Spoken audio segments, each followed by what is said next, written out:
Welcome to TBR, a podcast where two besties read. I'm Addi. And I'm Alex, and welcome to a very special episode. Bonus episode. I could text someone and they could respond like a week later. You leave me on red all the time. I will say there's like a 5-point word there. Him? You want to say it? That's you. We're going to get letters. We're going to get complaints. Why? I don't know. My name is no longer Addi. My name is no longer. Thanks for being my bestie. Hey, hi, hello, and welcome to a bonus episode of Two Besties Read, or TBR. And I am your host, Addi, and I'm joined by my co-hostess of the mostest, Alex. Hello. It's been so long. I know. We're not leaving before everyone worries. We are not going anywhere. We are simply doing a bonus episode as a thank you for hanging around and sticking with us. Sorry it's been so long. We just wanted to kind of clear the air because if you're a new listener, in our very first episode, we were so, what is the term? Funny? Well, that. I mean, I hope so. I think we're funny. We really thought, we were optimistic. That's the term. We really thought we were going to release episodes every other week. And that is not, not what happened. No. Oh, God. I don't know what Addi and Alex were thinking when they just started this podcast, but turns out life gets in the way a lot. So I'm so sorry. Yeah, life gets in the way. And I guess for listeners that are interested, sometimes podcasts will outsource their editing to someone else. Sometimes podcasts don't edit at all. They leave in all the awkward ums and buts and I got to think. And oh, crap, my food is DoorDash is here. Mm-hmm. Not looking at you, Alex. That never happens to you. Yeah, that happens a lot. I guess to give you all a bit of context, usually when we record our episodes, they end up being like 2.5 hours long, and we edit them down to the hour 15 minutes, maybe 45 minutes that you see when they're uploaded to YouTube and Spotify, which takes a lot of work that we weren't really anticipating. I think at the beginning we were just very excited about it and we had ample time, but as we've gotten significantly busier, some of us have, I don't know, moved and gotten new jobs, and some of us have just been really busy with work, but hey, we're slaying and girl bossing, and we're doing our best every day. Yeah, still huge fans of the series and everything. So, Alex, what has been the funniest part of editing our episodes, though? Because it actually is pretty fun. Yeah, it is fun. To give you like a little insight, I always start from the beginning, and Addi knows this because I usually send her a draft, but I separate everything out. So like I do our intro, our what are you drinking, question of the week, and then I go by episode, like each chapter I separate into different lines, and then I have a line to lower Addi's voice and to raise my voice and the things that are cringe that I have to cut out for time. Yeah, it usually takes me like an hour to edit a solid 6 minutes just because we are rambling and talking over each other and there's a lot of mouth noises. Your dog in the background? Yeah. Rue gets upset. My dog gets so upset when we record because I'm not paying attention to him. So we edit out a lot of his noises as well. But yeah, I don't know. We have so many funny things that we just talk about that a lot of them do get edited out just for sake of like time basically. And a lot of times we stop and we debrief our week during the middle of it, or it's like, oh, well, we'll have to cut this out because this is a book 5 thing, but this ties into this, and we put a pin in a lot of things that get cut out. Yeah, and sometimes like we go over items that will end up being in the BBC at the end. And also we bring up things in like a what if question of the week and we didn't really realize it when we were talking about it. Also, we have to note what clips we want to use in our Instagram posts where we just have a little clip, which is pretty funny because usually we send like 3 or 4 options and we're like, go, which one would you want to pick? And then after the episode is edited, usually Alex will tell me or I will tell her some like top hits from the episode. And then I take that and I will draw little terrible drawings that are kind of fun. They're incredible drawings. Thank you. Thank you. But I'll draw the little cartoon for the episode.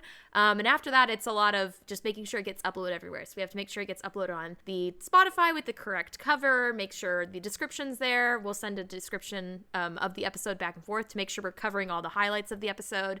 Make sure it's queued up on YouTube. And for the YouTube videos, we actually have to strip the audio from GarageBand, put it into iMovie, and then I have to make sure that the picture is over that entire time span in iMovie, export that, and then re-import that into YouTube. Oh, and then there's also updating the website too. Addi is our little audio wizard. And then there's a website, of course. Yeah, we got to update the website with everything. But yeah, Addi does a lot of like the actual techie stuff of it. And I'm just there for the quips and the jokes to add along. But No. Let's back up. You do our Instagram and our Twitter. You are actively on there. not well and not recently. So I'm so sorry that I don't respond to a lot of things. I just don't notice because I'm at work all day and I don't get notifications because my phone's off. So yeah, it's like Addi texting. She's like, "Oh my God, did you see the comment? We got to reply." And I was like, "What comment?" So yes, sorry. Which we do want to thank our followers that have checked in with us or just wanted to make sure that we haven't gone to the other side. We really appreciate it. We wanted to make this episode specifically for you all that have checked in or that we have met in the meantime that have been like, where is your podcast and why hasn't it started up again? We just want to let you know, we're not going anywhere. We are here. We are going to keep doing this podcast. Just if our episodes take a little bit longer, and just be a little bit patient with us, we will get it out when we can. We're trying our darnest. I know we had like pre-recorded a bunch of episodes, so now we're actually out of episodes that we've recorded. So now we need to get on a cycle of recording a bunch. So that'll be exciting for us because we get to catch up. Yeah. Guys, I was so proud of us. We were recording every other Wednesday on the dot, and then things happened. We really fell off. It was so hard. But yeah, Addi mentioned I moved across the country. Now Addi's planning to move later this year across the country, and our jobs have been taking off like crazy and have been very stressful. And then of course, like family and friends and life just gets busy. We really do apologize. We didn't mean to leave you guys on red or anything. We all know I'm bad at responding to texts, but this has been We're like your grandma that doesn't really know technology. She's a little slow at it. So recognize that we are slow. Yeah, we really didn't mean to ghost you guys. Pun intended. Yeah. So sorry about that. We're trying to be a little better. So just thought we'd post this in the meantime. So Addi, you talked about meeting some people in person. Can you give us a little highlight about your latest travels? Yeah, so I actually had the great opportunity to go to my very first Lock Nation meetup in London in February. And it was, I mean this like from the bottom of my heart, it was genuinely an amazing time. Everyone that I met there, just absolute heart of gold, super nice. We were all like the appropriate amount of nerdy, fun, adventurous that I was looking for. And I brought my brother, who was on the podcast, check out episode 5, and surprise, the Strouds were there as well. And there was a talk with Joy Wilkinson, one of the writers of the Lockwood & Co. show. Something I found really cool is that they had a talk between Joy Wilkinson and Jonathan Stroud talking about how you actually adapt a book. And we've talked about this on some episodes. It was cool hearing that perspective of why certain characters changed and plans if there was to be a season 2. I'm still holding out hope. And I actually got to meet one of our listeners, so that was really exciting. And I'm really laughing that they recognized me by my laugh. It's iconic. Yeah. But if you're looking for a wild Addi, just look for the laugh, I guess. Yeah, just open your ears up until you hear her. Additionally, at this event, I had an amazing opportunity to hear about another podcast that is specifically Lockwood & Co. themed called Haunting the Narrative. I actually have now listened to like almost all the episodes. It is a really good podcast. If you want an even deeper deep dive into the Lockwood & Co. series, I highly recommend listening to it. Alex and I have had a joy listening to it. Mm-hmm. It's called Haunting the Narrative. So, yeah. Yeah, I have never had so much FOMO, which is fear of missing out, than when I saw Addi on this trip, because she was sending me pictures, and then she called and like debriefed after. But yeah, she told me to check out the Haunting the Narrative podcast. And the first episode, I don't know if it's the first episode or if it's the one you specifically told me to listen to with the timeline of the problem. Oh my God. I know. So good. And they pull things from the TV series as well, like specific snippets and stuff about specific times. And it's just crazy the deep dive that they go into. Highly recommend that, because that was like a whole nother level of something that we do. But it was very cool to listen to. Before I got back, we had heard that Jonathan Stroud was going to do a tour in the US for his new third Scarlet and Brown book. I had messaged Alex like, oh my gosh, we should totally go. You moved to a new city. I would love to see you. Let's go and actually like meet him. So I didn't mean to meet him twice, people. Okay, like it just kind of happened. A couple weeks apart. Number one fan, just a little creep. But it should be noted that before this had occurred, I think listeners need to know this. When Stroud had showed up at the meetup event, I had texted Alex. I actually tried to call her and let her know that Stroud was right there. You know how in this podcast I've been like, Alex, we need to ask Stroud all these questions when we see him in person. We need to ask him about the salt, the kids in Alaska, lavender, and everything. I just blanked in the moment. So I'm in line waiting. Oh my gosh, I have all these questions, but they're probably all embarrassing to ask, and I could not think of a single one in line. So I texted Alex, and my spelling was absolutely horrendous in this text message. And I said, what other pressing questions do I have to ask? And Alex's responses, which I will read verbatim, was in all caps. Ask about Alaska. Would being dark half the year be awful for ghosts? Ask about book 7. Ask about the number 7. Ask if the more traumatic the death, the stronger the death glow. Do animals leave death glows? If Lucy dies and become a source, would she become a type 3 because she's a listener? Please turn on your recorder. Ask if silver's more expensive than gold. Ask about the lavender farms. I had a lot of questions. I was, for context, eating lunch at Texas Roadhouse with someone. Yes. I was like, I gotta respond really quick. You're like, this is more important. I gotta send these out. These are really important questions. But yeah, Addi showed me a picture of her asking a couple questions, and I have never seen a man look so concerned and so intrigued. He's a very good sport about it. I think he was. I think he was just being nice, but I think he was maybe thinking I was slightly insane, which could be. Jury's still out, people. Jury's still out. Yeah, and then we met him again at the book event for Scarlet and Brown, which we both started reading. Very good series so far. I think we're both still on book 1 or deep into it. But yeah, there was a lot of people there. They all asked a lot of questions. Jonathan Stroud showed us like a book he had written as a kid, which was adorable. And done like artwork for. Amazing. Yeah, okay. Yeah, there was a graphic book, like a graphic novel he had done. But he told us a little bit about his process of writing novels, and I never really thought about that because I am not the type of creative who can write a book. I am the type that consumes media. I read books. I'm not very good at writing them. But I was just so blown away because I always thought when you wrote a book that like these people have these ideas from start to finish, and I'm sure some people do, but some people are chaotic writers. And Jonathan Stroud said he always starts with one specific scene of dialogue, and then from there he writes the whole story around it. So I think for Lockwood & Co, he said like it was Lucy and Lockwood talking on their way to fight a ghost, and that's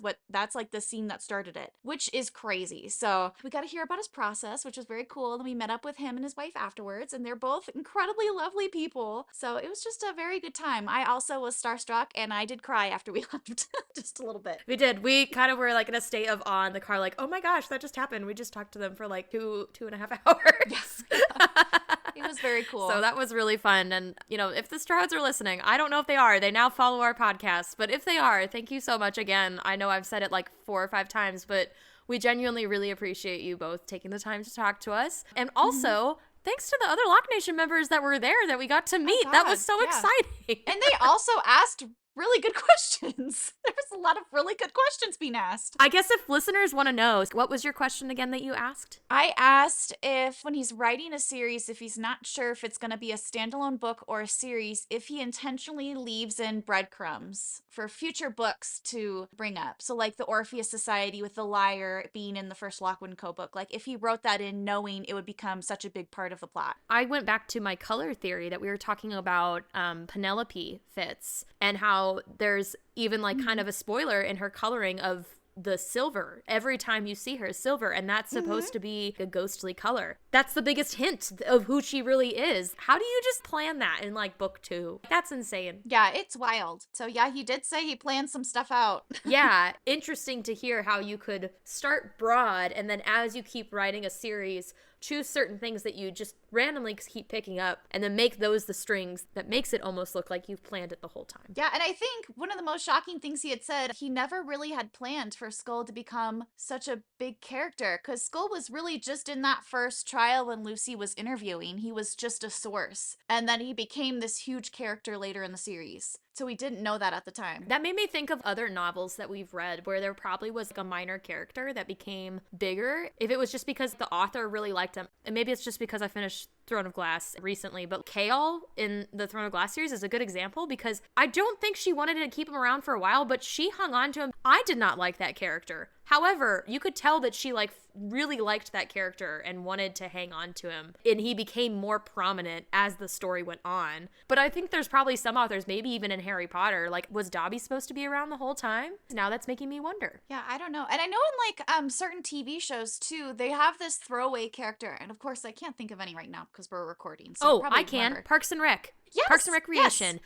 Ben Wyatt and oh crap, Rob Lowe's character, Chris Traeger. Yes, they were never supposed to be there for that long. They were never supposed to be main characters. They were just a cameo character. Well, that's back when TV like actually went week to week and they would respond to what the audience was responding well to. So in Parks and Recreation, and listeners, I'm just letting you know, I absolutely love this show. So this is the only reason I know this information. I have watched that show way too many times. But there is a character named Mark Brandanowitz. I don't want to mess it up because Leslie proceeds to call him Mark Brandana quits because he quits later in the show. Anyways, but he was in the series for the entire first season and most of the second season. And at the end of the second season, they have his character leave the show. And the reason actually why they have his character leave the show is because he was supposed to be the love interest for Leslie Knope, but their chemistry was not chemistrying and the audience didn't really like him. They didn't connect with his character. So they got rid of his character. They wrote him off the show and then they introduced Adam Scott, aka Ben Wyatt. Well, then Leslie and Ben were really hitting it off and their characters really worked well together. And Ben and Chris, their characters worked in with the ensemble better. So it's more like TV shows, like they planned it that entire time. Mm-hmm. Yeah. Yeah, it's wild. So very cool. Yeah, but yeah, it was a really cool event and we learned a lot. I asked if any two characters in any of his books that Stroud thinks he would want them to meet. I know we were reading Scarlet and Brown and we were like, man, Brown and George would have a really good time. They would be good friends. Yeah. And honestly, I think Scarlet, like Jonathan Stroud had said, like Scarlet and Lucy would start off so at I don't odds, know. basically. They would not, yeah, they would be at odds in the beginning, but I think they really would, like he had said, become friends after a minute because they both have that same headstrong, stubborn characteristic to them and are both very fiercely independent. So I do agree. I think they would not like each other, but then become the bestest of friends after they got into, a spot of trouble. Yeah, no, absolutely. Mm-hmm. Someone did have the confidence to ask about season 2 of Lock, Would Go. And God bless that person. Doing the Lord's work. You are our savior. We all wanted to know. If you happen to be one of our listeners, please message us. You are automatically welcome to any episode of the show. We all were curious. And it's, We all were thinking Yeah. it. So since we haven't talked to you all in a while, we had book goals for 2024, and we wanted to give an update on how those went last year. Yeah, let me pull them up real quick, actually. So, Addi, your book goals for 2024 were utilize audiobooks more, read at least 5 nonfiction books, and read 30 books total. And your 6-month check-in was that you had listened to 8 audiobooks, you had read 2 nonfiction books, and you have read 16 books at 6 months into the year. How did you do the rest of the year? So I read 31 books last year. I listened to 14 audiobooks last year. Oh, wow. Pretty good. And then nonfiction books, I read 4 nonfiction books. Okay. So I didn't really meet that goal, but I will say the nonfiction books I read were absolutely fantastic last year. What about you? What were your goals? Okay, I was trying to look at my story graph to check one of them, but my goals for the year was to write book reviews, read at least 2 nonfiction books, and get a library card. And my 6-month check-in, I had written 12 book reviews, I had read 0 nonfiction books, and I had not obtained the library card. And by the end of the year, I don't have the exact number, but I read 90 books, and I think I wrote a review for almost all of them. So I'd say, 60 reviews. Wow. Because I write full, or at least I try to write full book reviews for every new book I've read, and then rereads, I just go through and give them a star review if I haven't reviewed them before. I read 0 nonfiction books. I tried for 2 of them. I tried to do 2 memoirs, and I got bored. I'm sorry, guys. It's tough for me. And I had not obtained a library book, but that has changed. I have a library book now, guys. And I'm using it like crazy. I'm so proud of you. So, what do you think your 2025 book goals will be? I know that we're already 4 months into the year now. So I will say really quick, I'm going to toot my own horn. I'm quite proud of myself because already I am halfway done with my reading challenge for the year. Whoop whoop. We're not even 6 months into the new year. I've read 15 books. I'm proud of you. That's awesome. I need to read more nonfiction books. This year, I have not read any. So I read 5 last year. I'll try and set my goal to 5 nonfiction books again this year. I also think that this year I want to have the goal of reading at least 8 books from my actual physical TBR that I have. Oh, wow. So I have to have bought it like a long time ago and I have it and it's looking at me right now. I have to read at least 8 of them. Right now, not doing too hot. I blame Sunrise on the Reaping for coming out. That's fair. That's fair. Because now all I want to redo is reread The Hunger Games, and I also blame Throne of Glass because I read all of those books, and I read Owl of Akatar, and I want to reread all of Throne of Glass. That's fair. Yeah, that is like, I like to reread those once a year, and it's a long series, and they're thick books, so they do get in the way. They are, but that was really good. And I also have like some good local authors. So I have, for my 2025 book goals, getting a library card was one of them, and I already got one library card. One library card obtained, one to go, I would say. So that's one goal. I want to read, and I'm going to be very optimistic with this and honest with myself. 2 nonfictions, too many. One nonfiction is this year. I just want to read one nonfiction book, and I already have a couple of suggestions, so I think I'll do that. What are your suggestions that you got? Okay. One, I think, was from your brother. You know that play he did about the Radium Girls? Oh, yeah.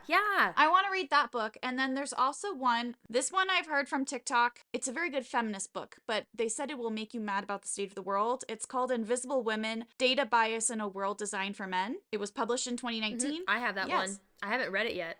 Okay, I've heard it's so good and like opens Same. your eyes to all of these things basically about how the world is structured, not necessarily against women, but not in a way that benefits women. So I want to read that. And then my quote unquote fun one that I would like to read, The Legacy of Luna, the story of a tree, a woman, and the struggle to save the redwoods. It's about someone in 1999, Julia Butterfly Hill. Yeah, so she went up and as a protest to climb this redwood tree to keep them, I guess, from cutting it down. And then they had thought that she would be there for 2 to 3 weeks, but she stayed there for years. Oh my God. Yeah, so like she was in People magazine's 25 most intriguing people of the year and a whole bunch of stuff. So it has really good reviews. Apparently it's very inspiring.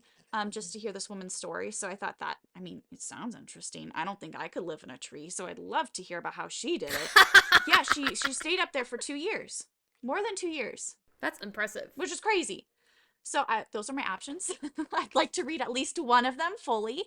And then my third goal, which you'll be proud, I already did.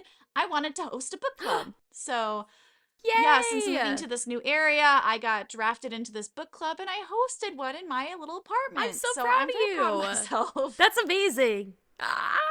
Now we're both in book clubs that aren't with each other. I know. Our second book club is just the two of us. Just the two besties. Now I feel like I'm cheating on my book club because when you ask me for book suggestions, I go, oh yeah, we've read this one. You should totally read it too. And then vice versa. Yeah, because the way my book club works is we don't read books that any of us have read. Yeah, that's what we've been doing too. Which I love because then no one can get blamed if someone hates a book because no one has read it.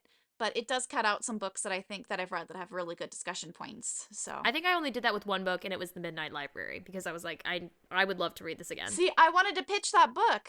And that's the reason I haven't read the Book of Doors yet, because I keep throwing it in every week. I don't know if this is a rule. It's kind of our unspoken rule, but we don't do books that are in series. So, like, we're not going to read Fourth Wing because we know there's, like, 2 more. I would love to be like, let's read Lockwood and Co., but, like, there's 5 books, and I don't want to make people commit. We've never explicitly said that. I think it's kind of an unspoken one. And then it has to have over a 4-star rating on Goodreads. Or any other book site. I'm going to stop you right there. You say that. However, there are 2 books that we have done for book club, and the same girl has suggested them. Actually, see, she suggested 3 books, but only 2 of them have fit this category that I'm going to talk about. Both of them are highly rated over 4 stars. The first one, the weirdest book I have ever read. I think it's called The Seas by Samantha Hunt. I think I'm just not the right audience for it. It is way too, like, modern, like, artsy. It was weird. To the point that we had our book club, and I was like, so how did the boyfriend die? And someone's like, oh, well, she murdered him. And someone's like, no, he killed himself. And then another person goes, he was real? Oh my God. So 4 of us all read this. Where's the reading comprehension? Wildly different interpretations. You're all reading different versions. To top it all off, 2 people in the book club hadn't even read it. So they were sitting there like, what was this book? And we're like, it's about a girl that thinks she's a mermaid. Now, there must be a theme because the other book that this girl chose was Night Bitch, which is about a mom you told me about this one. that thinks she's turning into a dog. I can't make this up. I listened to 28% of it. I said, if my headphones come disconnected from my phone, I'm getting arrested by this because this is nuts. This is disgusting. So I did not finish that novel. And I asked my friend that suggested it, I said, did it get any better? And she said, nope. So, and that also has over 4 stars. Yeah. You know what I love? There's a book out there for everyone. You know, there truly is. And that's why I sometimes say I don't, like, there's only one book, and we've talked about this, one book that I just truly despised. But for the most part, if there's a book I don't like, I will more aptly say, I just don't think I'm the right audience for it. Because clearly some people love books. Like, there are popular books that people loved. I've definitely read it and went, you know, I didn't like this, but I think it's just because either I didn't get it or it just wasn't my cup of tea. But I'm not going to say it's a terribly written novel for that reason. And, you know, so I can't do that. There's a book out there for everyone. I really try hard not to judge, especially when it's my own mother, because we share a Kindle account, and I logged in and I saw a free Kindle Unlimited book in our queue that was called Cowboy Daddies. And I was like, all right. Okay. Oh, no. All right, Mom. I'm not judging. No. There's a book for everyone. If it gets you to read, you should read it. But I was like, I don't know if I could ever face my mom again. And me and my sister have debated this many times. She says it doesn't matter what you read, as long as you're reading, that's good for you. And I agree. Get out there and read, people. Find your niche. Find your genre. Find your trope. We're not book shaming in 2025. No, none of that. No shaming. That's our collective goal. No book shaming. No book shaming.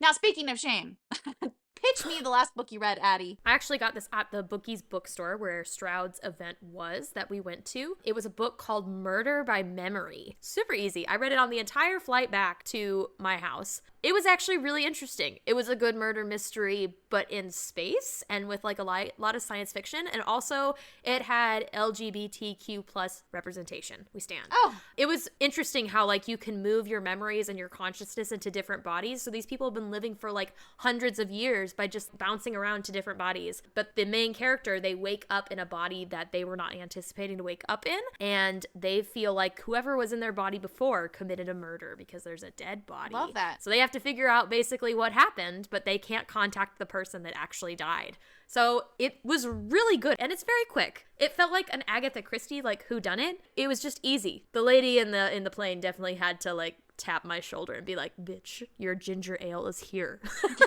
Do you want a snack? Yeah, I was like, "Do you want it? I'm gonna slap you in the face." So I saw you pick that off the shelf, and I was intrigued by it. So now that you've said it's good, I think I'll have to read it. Okay, pitch me the last book you read. The last book I read / listened to, because guys, no book shaming. Audiobooks is reading a book. It is. No book shaming 2025. We're putting that out there as a hard stance. You can listen to a book and it counts, okay? The last book I listened to / read, it was The Lost World by Michael Crichton. Oh, yes. I remember you telling me about this. So he's the person who wrote Jurassic Park. This is the second in the series. It was interesting. They go to Site B, which was the research site. There is a movie adaptation. I had never read the book before. As most cases, the book was way better. I don't know what the fuck the movie was doing with Kelly being a gymnast and kicking raptors in the face. That does not happen in this book. Pleasantly surprised. Also, there's another kid there who's like a genius. But yeah, there's strong women. There's someone named Sarah. She's like a zoologist kind of person. She studies predators. So she's there. Very cool role model. There's some science, there's a little math, there's chaos and dinosaurs. It was a good time. There's villains and heroes. It was good. Highly enjoyed. I will say it took me a long time to get into it because it is dry in the beginning. Because there's no dinosaurs in the beginning. It is just them trying to figure it out and getting spied on, and then someone goes to an island and they have to save him, and then there's jeeps and T-Rexes and raptors and all that good stuff. But yeah, it was a little dry. So I honestly think the audiobook was the way to go. And at the end, I was like rooting for the dinosaurs. I was like, eat them, guys, eat them. And then obviously the people get saved at the end. So happy ending. On brand for me to be reading a Jurassic Park book. Listeners, if you do not know or haven't listened to all of our previous episodes, Alex is obsessed with Jurassic Park. I do, and there's a new one. There's a new one coming out around my birthday every year. Well, not every year, but I know. ScarJo, love it. And the new Hunger Games movies always come out like around my birthday. 2026 November is what I heard, unless that was an April Fool's Day prank. I'm so excited. We need to do the Hunger Games as a series that we review on here at some point because I have many thoughts. Maybe after Holes? No, we're doing Percy Jackson after Holes. Oh, shoot. You're right. Because we've had a couple people request that. And for listeners that do not know, I have not ever finished Percy Jackson. There's a story. Go check out episode 1. I think it's episode 1. I think it may be even our opening episode. It's one of the first few ones, but I have not finished Percy Jackson.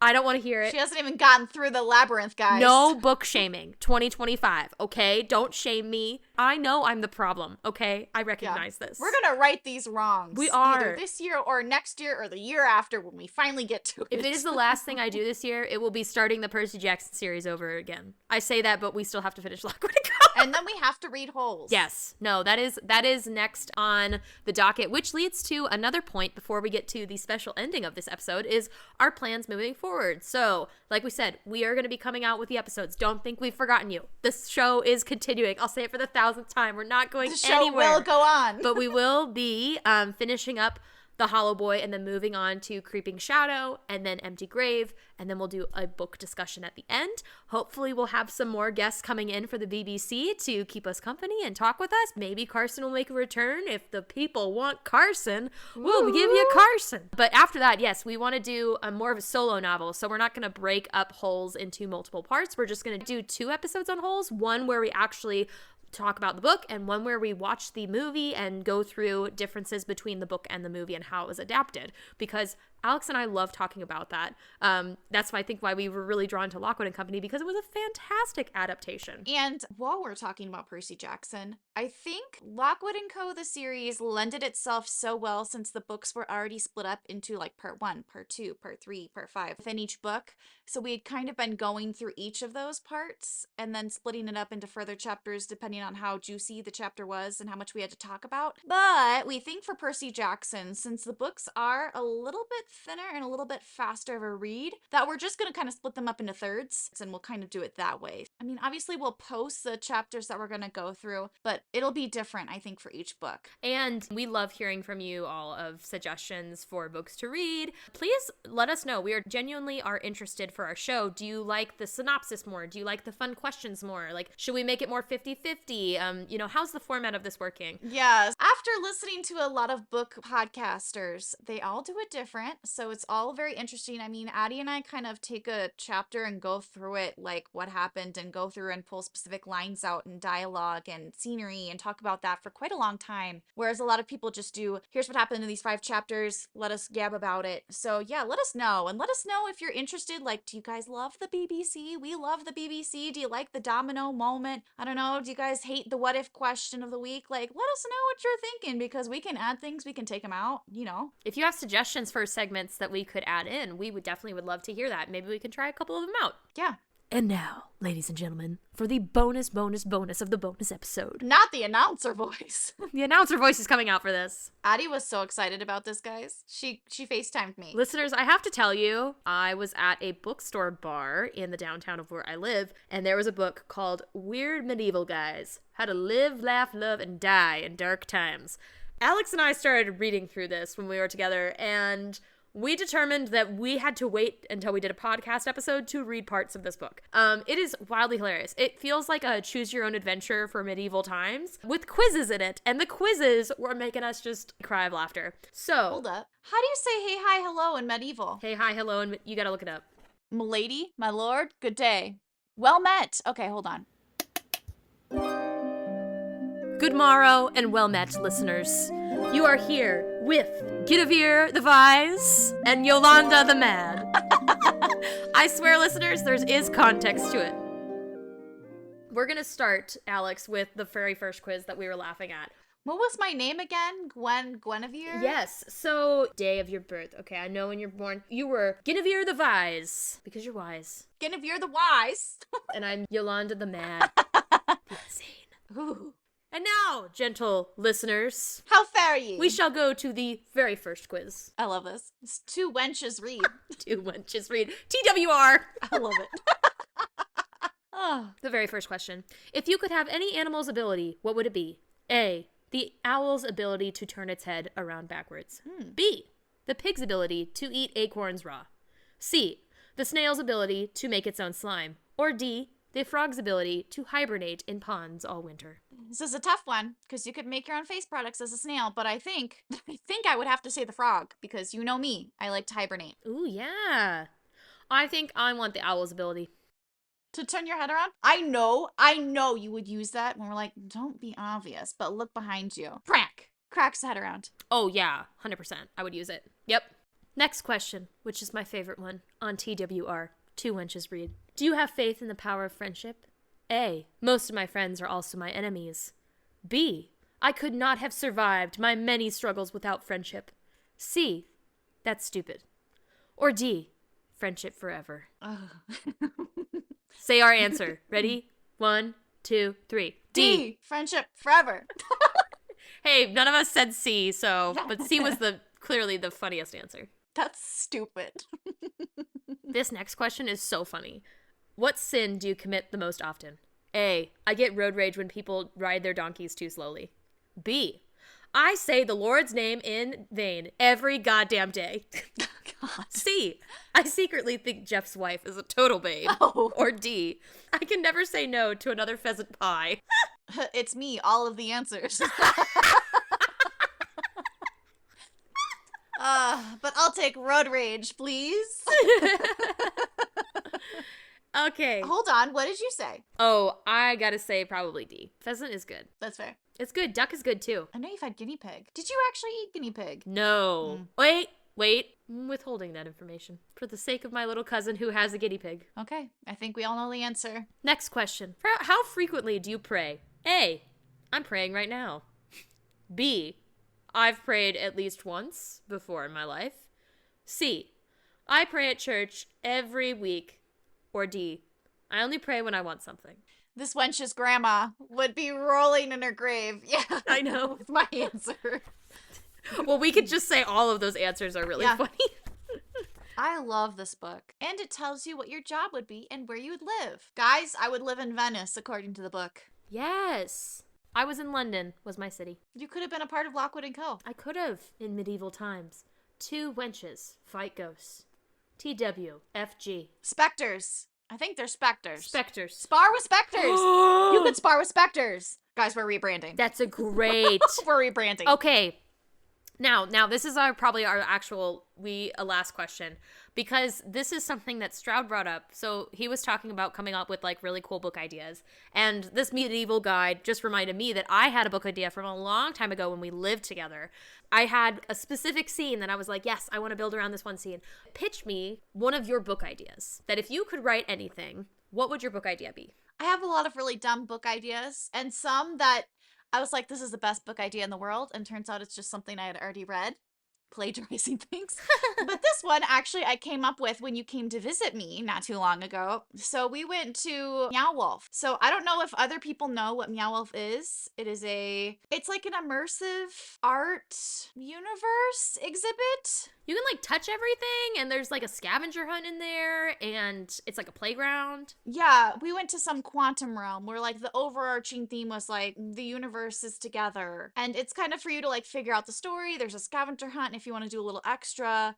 Basically you walk in, you're like, it's sensory overload because you're immersed right away. So like we took an elevator and it's like, oh, we're taking you to the universe on track B. It was very cool. We were laughing the whole time. Very interesting. Definitely needed hand sanitizer afterwards. My book idea would be someone who works in one of these like immersive worlds, and they're just doing their job. They wear the little neon vest that should make them stick out, but somehow it just makes them blend into the background. They're not used to being seen because the entire exhibit is what people are going to see. So they just blend in as a worker. And one day someone walks by, and I haven't figured out if it was in the past or in the future, but someone like notices them and they're like, that's weird. Usually I'm not the noticed one. So this person just disappears. They can't find him on the cameras. They go missing. And this person who worked there was like the last person they saw. And all they saw is that this person noticed them. So they're like, surely this is they just disappeared through a back room. They just left and no one saw. And then they have to go on this journey throughout this immersive universe that's supposed to be a gateway to another world. And it turns out it is. So they get like sucked in and try to find him and solve solve the case. Yeah, that would be really cool. That was all I was thinking when we were in there. I was like, oh my gosh, if this place was actually real, that would be a wild novel. It would be really interesting. Or if, like you said, it actually was real. Well, there's so many trapdoor kind of things. There's hidden doors and secret rooms, and I just think it'd be really interesting to like get sucked into another world. Yeah. So, Addie, pitch me your book. I've pitched this to you before, but I'll try and keep it simpler this time because I think I went really in depth when I was pitching it to you. You did. But my idea that I've had for a really long time is basically the entire first novel would be about this boy that finds this device, and ever since he's touched it, he's seen visions of another world. And this first book is in medieval times, and he sees visions of things that look like they're in our world. And so we're kind of questioning as the reader, like, is this real? Is this not real? And maybe it's a little inspired, but his older sister's trying to help him figure out, like, if this is real or not. And at one point in the book, the brother just disappears, and the sister is left going, oh my gosh, where did he go? And the last thing at the end of the first book is that he tells her through her, like, brain, like, she hears him in her head saying, you need to wake up. This isn't real. You need to wake up. And the book ends with her opening her eyes, and it was all a dream. And it's not like she woke up in bed. Kind of like the Matrix almost. She wakes up in a pod, and basically everything in her brain is being used to generate AI machines, basically.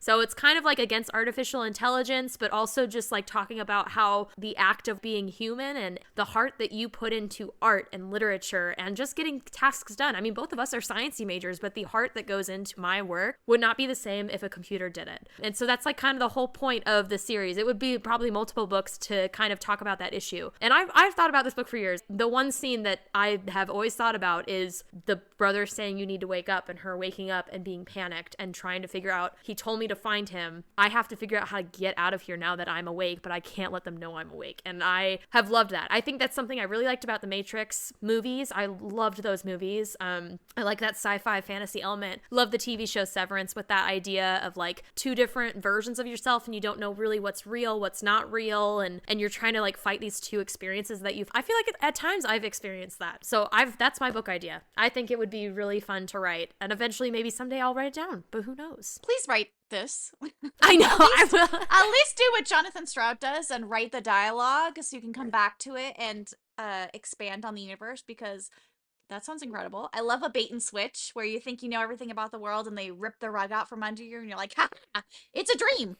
Yeah. Well, and I think it would be interesting to have like every book almost feel like a different universe that you're in. So it kind of feels like a TV show where like you have to kind of start over. And I've always found that really interesting because I feel like as a writer, it helps you like expand into different worlds, but it also expands the world that you're talking about overall for your book series. But anyways, yeah, that's our book ideas. So I guess this is the end of our bonus episode. We really don't have anything else to say right now other than please wait for the next episode where we dive into the last bit of the Hollow Boy. Do you want to finish this out? Guys, it's been a ride. I don't know what I'm supposed to say. A ride that we are continuing on. The roller coaster ride will continue. Please keep in touch with us. Please keep following us. I know we're not being as constant as we'd all like to be, but we're still going to keep putting stuff out there, and we'd love if you continue to interact with us. So join Addie and I still. Pop on the couch. We're still hanging out. There'll always be a space for you. So just join us on our journey. Yeah. Again, check out our Instagram. Check out our Twitter. We're still on there, and I'm still going to call it Twitter instead of X. Also, check out our website. And for all of our old listeners, thank you. Thank you, thank you, thank you. You are truly the reason that we keep doing this and that we keep loving to call each other and be silly and ramble on for hours, it seems like. And for any new listeners or people that I may have met that are listening, hello. We're so happy to have you here. Hey, hello, and welcome. Please join us. Please sit with all your arms in the compartment. Buckle your seatbelt. We're going. Yeah, grab a beverage and hang out with us because we're not going anywhere. But welcome to the TBR family. So, yes. Yeah, and with that, I guess that's the end of the episode. Addie, as always, thanks for being my bestie. Thanks for being my bestie. And listeners, thanks for being our besties too. Oh. Yeah. The love. Oh, cute. Why can't we be friends? No. No, you know what? Addie actually needs to post the actual song she wrote. Oh, we're definitely gonna zone out now. Yeah. Yeah. It's gonna be posted, guys. We're gonna do it. I'll post it. Bonus episode. Thanks Thanks for listening to TBR. Be sure to follow us on the socials at Two Besties Read. Bonus episode. Got any suggestions for the other series we should look at? Email us at twobestiesread@gmail.com. Bonus episode. And now for a little message. All right, listeners, Alex and I actually have a really fun idea. So, the end of The Hollow Boy is coming up, and we would love to hear from you. We were inspired by how much fun coming up with the BBC is that we want to get ready for our next bonus episode, which we will be dropping after the end of Creeping Shadow. So, that being said, if you have any BBC ideas for The Hollow Boy or for Creeping Shadow that you would love to have featured on the TBR podcast, feel free to send them our way. You can send a recording of yourself, or you could send an essay that you have written for The Hollow Boy or The Creeping Shadow, either an audio recording of you or a written essay, and we would love to read them out loud. You can email those to twobestiesread@gmail.com, or you can just message us on Instagram and we'll find a way to get a hold of it. Thanks for listening.